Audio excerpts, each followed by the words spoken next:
আসসালামু আলাইকুম।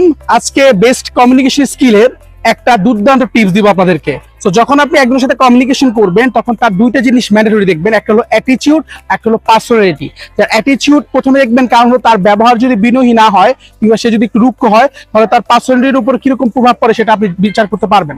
তো সেকেন্ড দেখবেন হলো পার্সোনালিটি। পার্সোনালিটি দেখবেন হলো যে কর্মঠ কিনা, পরিশ্রমিক কিনা, কিংবা সে কোনো আগ্রহ আছে কিনা, কিংবা নিরানন্দ বয়স্কহীন একজন মানুষ হতে পারে কিনা। তো দুইটার মধ্যে আপনারা পার্থক্য করবেন, পার্থক্য করে তারপর আপনার কমিউনিকেশন তার সাথে প্রসেস করবেন বা প্রসিড করবেন।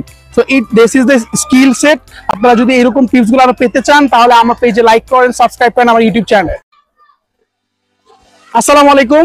আজকে বেস্ট কমিউনিকেশন স্কিলের একটা দুর্দান্ত টিপস দিব আপনাদেরকে। তো যখন আপনি একজনের সাথে কমিউনিকেশন করবেন তখন তার দুইটা জিনিস ম্যান্ডেটরি দেখবেন, একটা হলো অ্যাটিটিউড, একটা হলো পার্সোনালিটি। তার অ্যাটিটিউড প্রথমে দেখবেন, কারণ হলো তার ব্যবহার যদি বিনয়ী না হয় কিংবা সে যদি একটু রুক্ষ হয় তাহলে তার পার্সোনালিটির উপর